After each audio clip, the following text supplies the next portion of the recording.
Bonjour, j'ai fait une petite vidéo un peu d'actu, à ma façon bien sûr. Je vais vous parler un petit peu du transformisme, du transformisme qui se trouve à l'Élysée, qui s'appelle Brigitte Macron, et qui à l'origine est né Jean-Michel Tromieux. Jusqu'alors, à la limite, ça leur appartient, ça lui appartient.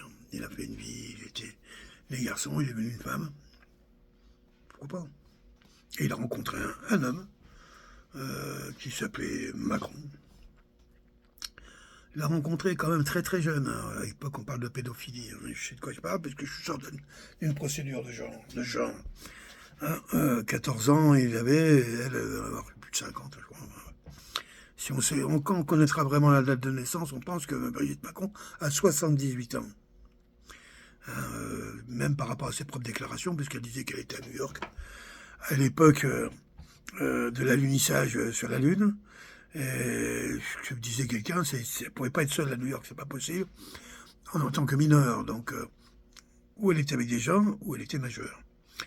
Et, si elle était majeure à l'époque, bon, ils font des calculs, ce qui fait que ça arrive à 78 ans.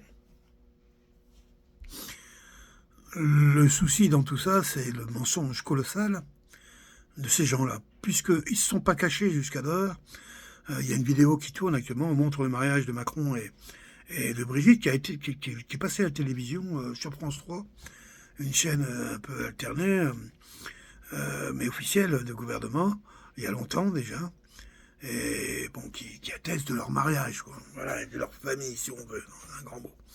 Mais ça n'explique rien d'autre. Et Macron lui-même remercie les gens qui sont là. Il y a une grande salle, il y a beaucoup de monde, quand même, rien, tout pour rien. De les avoir accompagnés depuis 13 ans. Donc ils se connaissaient déjà depuis 13 ans le mariage. Il disait qu'on les remercie beaucoup d'avoir accompagné un couple qui n'est pas tout à fait normal et qui est bien différent, mais qui est un couple quand même, ouais, c'est comme ça qu'il parle. Et au niveau des enfants, il dit, ouais, et surtout pour les enfants, je ne sais plus trop comment il tourne la phrase, mais légitime, cette nécessité du mariage et d'explication. Bien sûr, à aucun moment n'est exprimé que Brigitte est un homme et qu'ils sont homosexuels tous les deux. Personne ne dit ça.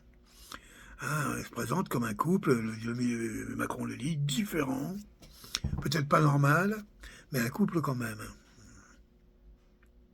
Okay. Ben pourquoi ils ne l'ont pas présenté aux Français? Pourquoi ils n'ont pas présenté ça aux Français, puisqu'ils ont été capables de s'afficher? Ça veut dire que tout le monde est au courant, énormément de gens sont au courant. Ça veut surtout dire quoi? C'est quoi la vérité? C'est quoi la vérité officielle? Parce que même là, bon là maintenant il y a une charge qui est menée contre eux, je reviendrai un petit peu là-dessus tout à l'heure. Mais à vrai dire, à la limite, tant qu'on n'a pas vu Brigitte se foutre à poil et nous montrer sa bite, c'est dur ce que je dis. Mais c'est la seule preuve qui sera acceptable. Et encore. Il dirait même qu'il faudrait être présent sur place pour voir que c'est pas un fake, un montage. Bon, bref. C'est vrai qu'elle pourrait très bien faire une prise de sang. Et il n'y a aucune difficulté de savoir si c'est un garçon ou une fille. Encore faudrait-il qu'il y ait un laboratoire qui soit le plus neutre possible et qui. Donc on voit bien que ça, c'est pas du tout évident à ce niveau-là de savoir ce qu'est la vérité. Puisque, après tout, à la limite, c'est eux qui les détiennent. Macron et Brigitte. Et a priori, Trump.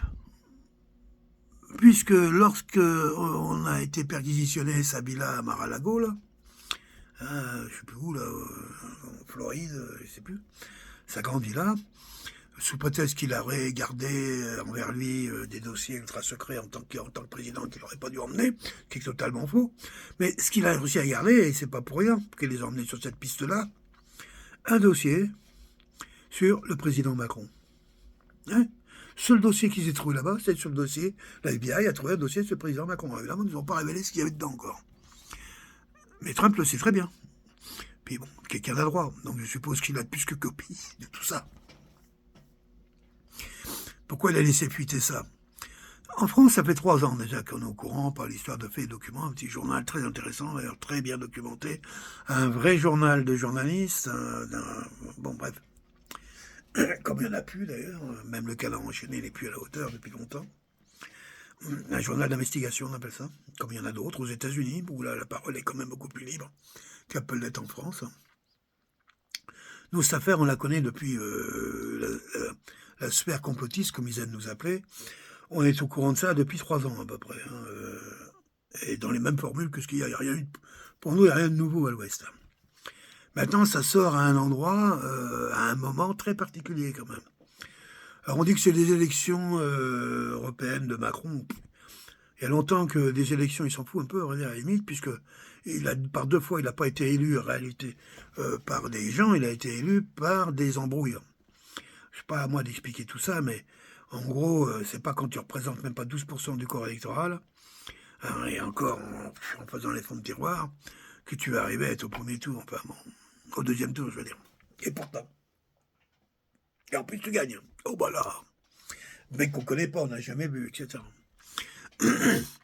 Non, je pense que ça a été fait si Trump a laissé fuiter ce dossier.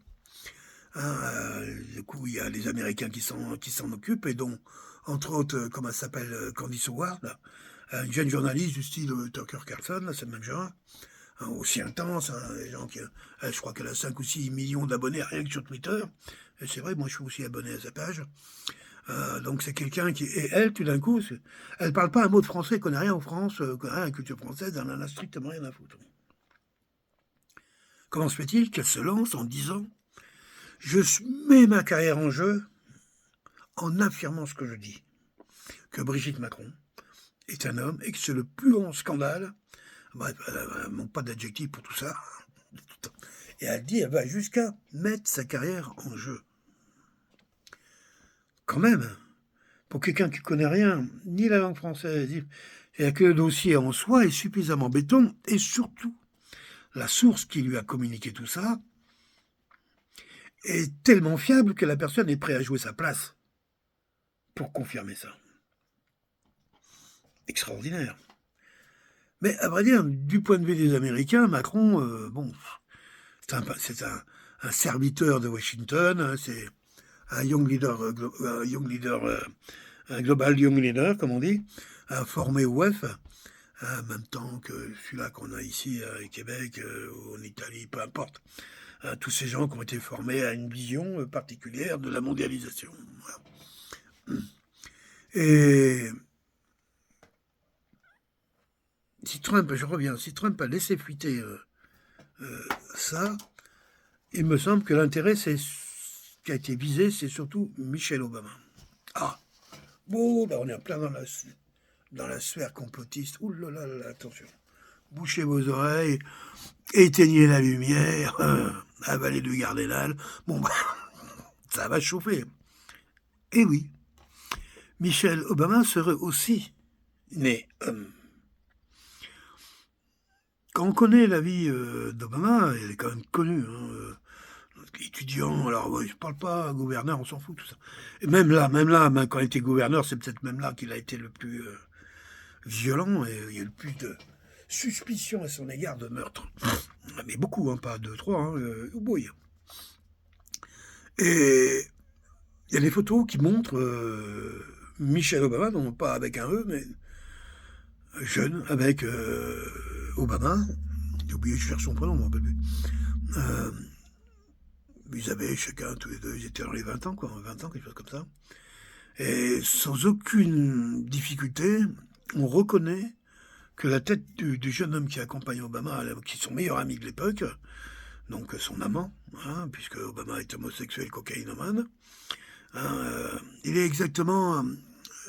c'est pas de la cocaïne, même c'est des produits un style poppers, mais puissance autrement plus costaud, quoi. Et quand l'intelligence, quand on regarde bien la photo de son petit ami Obama, là, on s'aperçoit que c'est Michelle Obama. Même sourire, même pas, il n'y a même pas à se tromper.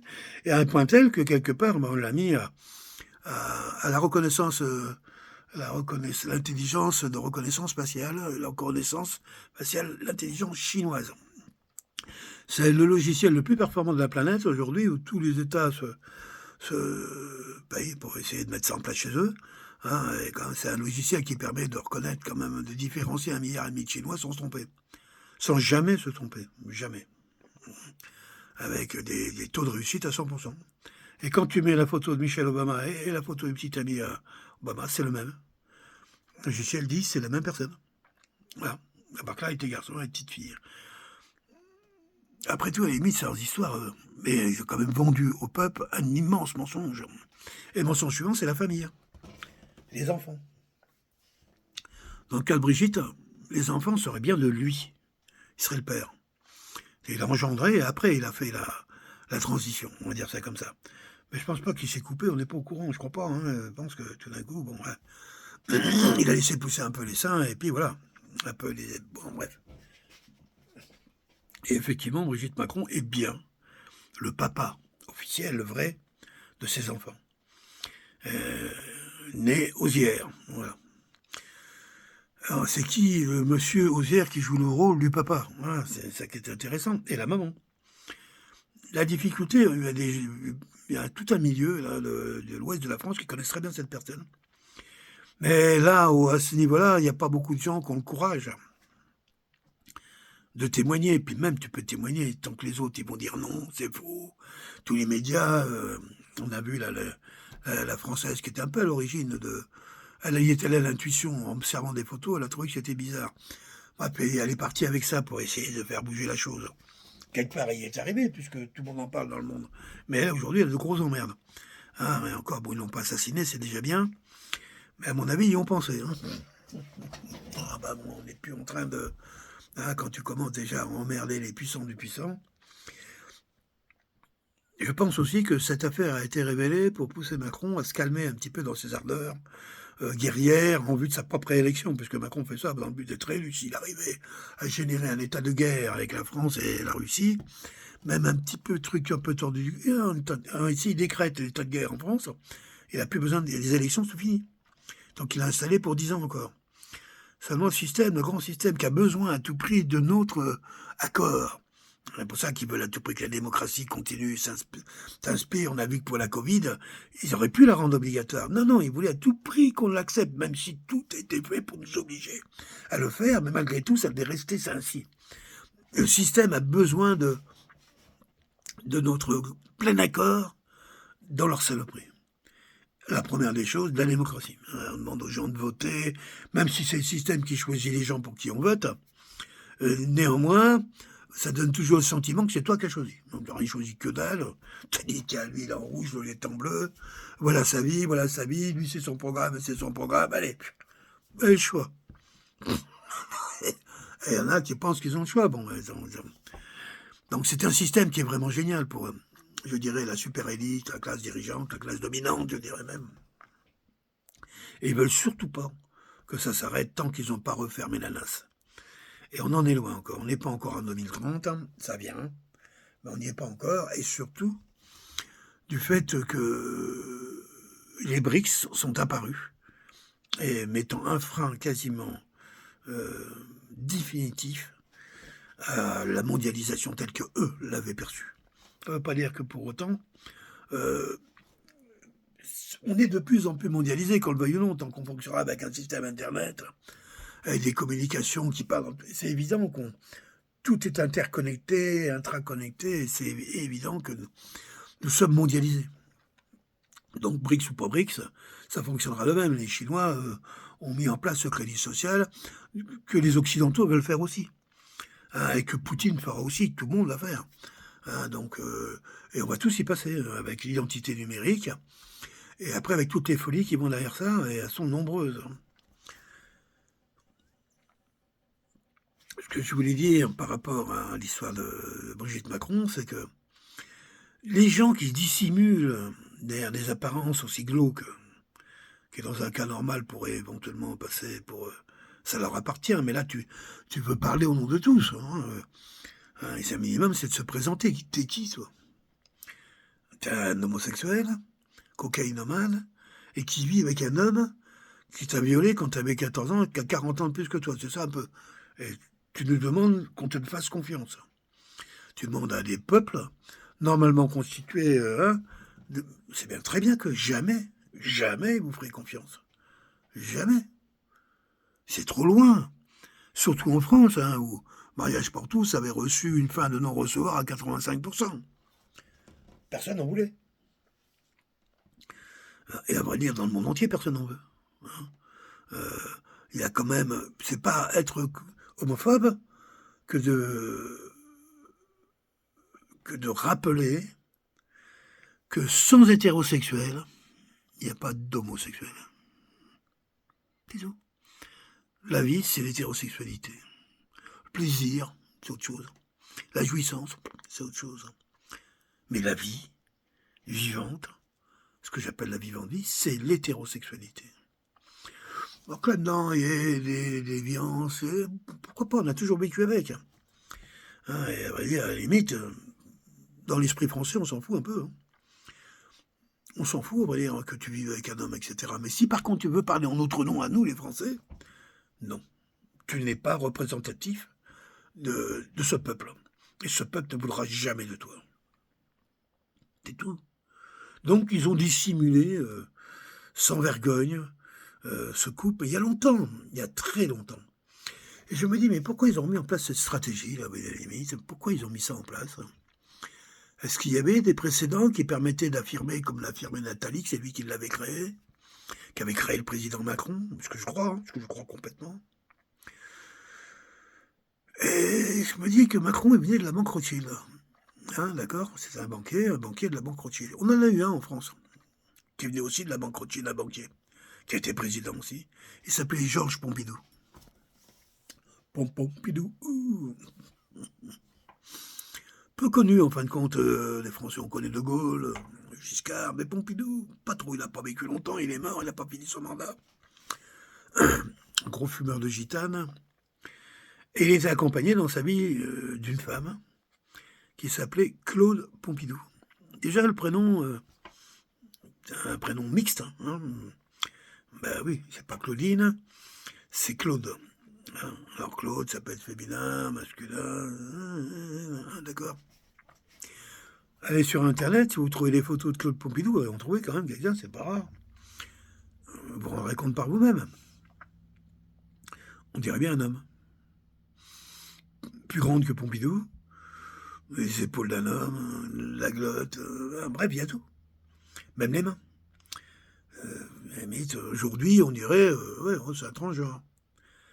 Mais à l'époque, ça existait, tous les gens du peuple, t'es pas au courant de tout ça. Mais dans les élites, eux, ils sont au courant depuis longtemps, depuis tout le temps d'ailleurs. De tout le temps, l'époque des rois, machin, il a toujours existé du transgenrisme. Alors peut-être pas avec des opérations, mais que des hommes vivent en femmes, ça a toujours existé. Il y en a un célèbre du 7e et du 8e siècle, je sais plus, c'était le chevalier d'Éon. D'éon. Pendant très longtemps, qui était un espion, je crois, de la cour française, je crois qu'il a travaillé pour Louis XVI ou Louis XV, quelque chose comme ça. Et on n'a jamais su si c'était un homme ou une femme. Ça a laissé le doute, ce qui prouve que dans ces élites-là, c'était pas normal qu'on puisse se questionner de cette façon-là, que les réponses ne viennent pas. Pourquoi? Parce que c'est habituel. C'est pas rare du tout que des hommes vivent en femmes. Voilà. Et il suffit de regarder le fils à Georges Soros, un des hommes les plus influents de la planète, pour se rendre compte que, d'accord. Et puis on peut regarder sur pas mal de choses comme ça. Peut-être qu'à l'époque, Pompidou a pu se présenter aux Français parce qu'il était marié, bien sûr. Je ne sais pas s'ils ont eu des gosses, je ne suis pas sûr, je ne crois pas, après je regarde ça d'ailleurs. Et que Pompidou a fait certainement une des choses les pires au niveau de l'indépendance de la France, c'est-à-dire qu'il a créé une loi qui interdit, en fin de compte, au gouvernement français de pouvoir frapper monnaie. Et de pouvoir, en fin de compte, faire de la planche à billets. On ne pouvait le faire que dans le cadre de l'Europe. C'est-à-dire qu'on avait perdu notre indépendance complète. L'indépendance financière. Et c'est un banquier de chez Rothschild qui a fait ça. Et je me dis, peut-être que ça a inspiré Attali que d'amener un couple de ce genre à leurs mains en place et qu'ils soient un Rothschild ou pas, mais qui viennent de ce milieu-là et qui soient totalement, comment je dirais, dévoués à la cause du mondialisme. Je pense que c'est ce qui s'est fait. On regarde ici Trudeau qui se présente aussi avec une famille, un femme et enfants, etc., alors qu'il n'a plus rien à voir avec ça depuis longtemps, et qu'on sait qu'il a d'autres plaisirs que ceux-ci. Hein. Il n'est pas transgenre, mais il est opérationnellement pour ça. Et ici, je sais que les tout jeunes qui prend pour lui un parcours de transgenrisme, opération, tout ça compris, étant tellement pris en charge. Il y a une enveloppe, il a créé ça, une enveloppe, je sais pas combien c'est beaucoup d'argent. Hein. Plusieurs centaines de milliers de dollars, je crois. On m'a dit 400 000 ou 40 000. Plutôt 40 000, je sais plus. Une enveloppe. Et le jeune, il y a 10 ans, 12 ans, qui dit voilà, moi je partais là-dedans, va être budgété pour pouvoir accompagner sa transformation. Pourquoi tu es si urgent que ça que ce gouvernement mette ça en place? Pourquoi? Il n'y a pas d'autre priorité? Et puis après tout, à la limite, si ça relève du privé et de l'intime, comme tout le monde le dit, pourquoi? Quelque part, ça sera au collectif de le prendre en charge. Et de façon dissimulée, cachée, tue. Voilà un sujet d'actualité qui va être certainement traité pour beaucoup de gens par oui, c'est pas vrai, ou oui, c'est vrai. Mais hormis ça, sortir de ça, parce qu'on ne le saura jamais, à vrai dire. Je te dis, moi, si je veux savoir vraiment, je sais que c'est un homme. Michel Trogneux, je le sais. Michel Obama, c'est un homme, je le sais. Je fais confiance à ce que je vois, ce que je change, ce que je connais, pas plus qu'aucun autre. Et puis les preuves qui sont présentées sont suffisamment manifestes. L'histoire nous a fait rencontrer longtemps, pendant très longtemps, depuis les Césars de Rome, l'homosexualité a souvent gouverné ces mondes. Et dans l'homosexualité, il y a le transgenrisme, ça en fait partie. Alors on peut appeler ça transformisme quand c'est drôle, et puis parce qu'il y a un côté spectacle. Mais c'est pas que ça. Hein, c'est vraiment vivre de façon comme une femme pour certains et d'autres comme d'hommes qui aiment les hommes, femmes. Voilà. Si ces informations viennent à vous, hormis par moi-même, posez-vous la question dans votre fort intérieur. Si vous prenez le temps d'écouter quelques émissions qui tournent, sortir un petit peu des chaînes officielles, quand elles vont valider ça, c'est que ce sera trop tard et que tout aura été prouvé avant. Mais ils vous apporteront jamais la réponse, c'est évident. On sait que des gens n'ont même pas vu les dossiers. Non, ils sont payés pour aboyer et mordre. Mais si vous allez chez les gens un peu plus sérieux, qu'on fait des vraies enquêtes, et puis mettez votre bon sens à l'épreuve, vous allez vite voir que c'est de ça qu'il s'agit. Mais après tout, à la limite, oui, ils font ce qu'ils veulent de leur cul. Mais alors, pourquoi mettre des gens? On n'a plus besoin de personne. Puisque ceux qu'on présente ne sont pas ce qu'ils sont. Et pourquoi pas mettre des acteurs, d'autres personnes, et pourquoi même pas directement des hologrammes? Et je pense que ceux qui pilotent, au fond, enfin les grandes familles, on va dire ça, ont toujours besoin encore de cette idée de la démocratie, cette idée que ce soit nous qui choisissons, pas eux. Et c'est tout le côté pervers un petit peu de tout ça. On a vu avec la Covid, hein, c'est pas obligatoire. Mais tous ceux qui n'étaient pas vaccinés, bonjour les emmerdes. On n'a eu que ça, que des emmerdes, des menaces, des amendes, des violences, tout. Mais c'était pas obligatoire. Moi, j'y suis allé. Mais c'est pas obligatoire. Sauf que je devais aller à l'hôpital tous les soirs, et que pour rentrer dans l'hôpital, il fallait être vacciné. Autrement, tu restes dehors. Alors moi, j'allais juste à l'hôpital accompagner mon beau-père dans son repas du soir, préparer, quoi. Mais quand tu allais à l'hôpital, tout simplement, si tu n'étais pas vacciné, il n'était pas question qu'on t'opère. Mais c'était pas obligatoire. Il y en a combien qui, leur entreprise, leur ont largement fait reconnaître que, mais c'est pas obligatoire. Et je pense que le système a besoin à tout prix de cette hypocrisie incroyable, de ce semblant, de cette démocratie qui est une escroquerie, un mensonge. J'ai jamais eu de vote démocratique. Sauf par accident, comme Trump. Trump a été élu dans un système qui n'était pas fait pour lui, qui a été fait par ses concurrents, et certainement pas pour l'accueillir, lui. Donc ce qui prouve qu'ils sont en plus très mauvais. Hein. tellement imbus de leur pouvoir, complètement convaincus de tout diriger. Et on en est là aujourd'hui. Et je pense que l'histoire de Brigitte Macron, Michelle Obama, puis quand on va aller plus loin, il y en a d'autres, hein, même pas trop. Et ça suffira déjà d'en commencer certains. S'intéresser à ça, c'est mieux comprendre un petit peu la destinée de ce monde. Et moi, je vous dis, je n'ai pas voté, je voterai jamais plus. J'ai voté une seule fois de ma vie, je ne voterai plus jamais de ma vie. Donc, j'en ai rien à foutre de leur histoire. Puisque je sais que c'est faux, c'est mensonger, tout est choisi d'avance. Mais si j'avais été de ceux qui devaient voter comme représenté Macron, comme étant un couple d'homosexuels qui veut nous représenter, j'aurais dit non. Non, j'aurais pas voté pour lui, j'aurais voté pour des gens qui me représentent, qui sont plus près du catholicisme. Oui, on peut être homosexuel et catholique, oui, bien sûr, je dis pas le contraire. Mais fonder une famille catholique dans l'homosexualité, tu sais que c'est écrit ça. C'est permis, non. Pas dans le cadre de l'homosexualité, pas dans le cadre du catholicisme, non, c'est pas possible. Le rôle du catholicisme, c'est de fonder la famille. C'est une religion de famille, la catholicité. Et c'est pas une religion des biens, qui n'a rien à voir.